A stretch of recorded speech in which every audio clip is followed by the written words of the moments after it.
Here are the solutions to assignment 7. So to show the average position that an author appears on a book if the author has written more than one book.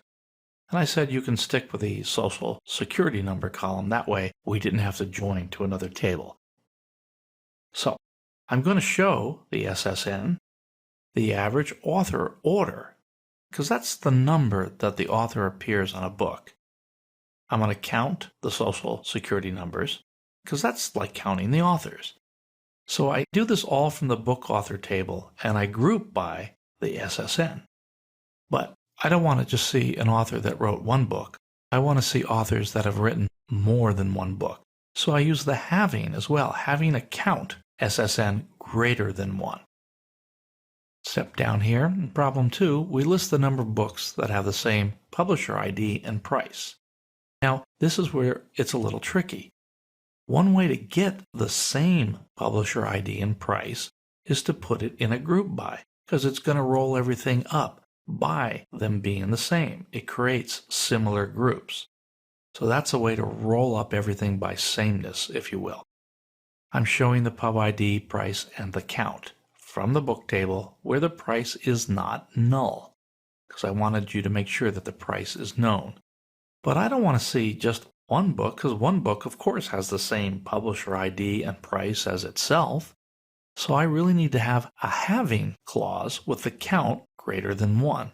So I'm comparing 2 or more books as having the same price. In problem 3, you are to display a list of the authors by the city they live in, as long as they don't live in Maryland or Illinois. Now, I asked you to use a subquery with this as well. So we put in the last name, first name, and the state from the author where the city is not in the list of cities for authors where they do live in Maryland and Illinois. So this brings back cities where they are in Maryland and Illinois, and I don't want that. So I say not in those cities of those states. Let's move down. Problem 4 asks you to show a list of authors and the books they've written. All right, we've kind of done that before. But now don't show any authors whose last name has a letter A or the letter O in it.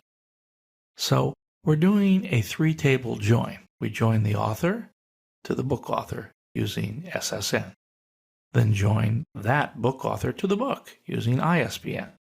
And here's the criteria. We look first again for authors that have an A in their last name. Remember the wildcard character, beginning and ending, 0, 1, or many characters? So this is looking for an A contained in the last name. Or I'm looking for an O contained in the last name. So this would give me a list of authors who do have an A or O in their last name. And then I use the word not in front of it. And that gives me the reverse, the back of what's there. And then I order the statement.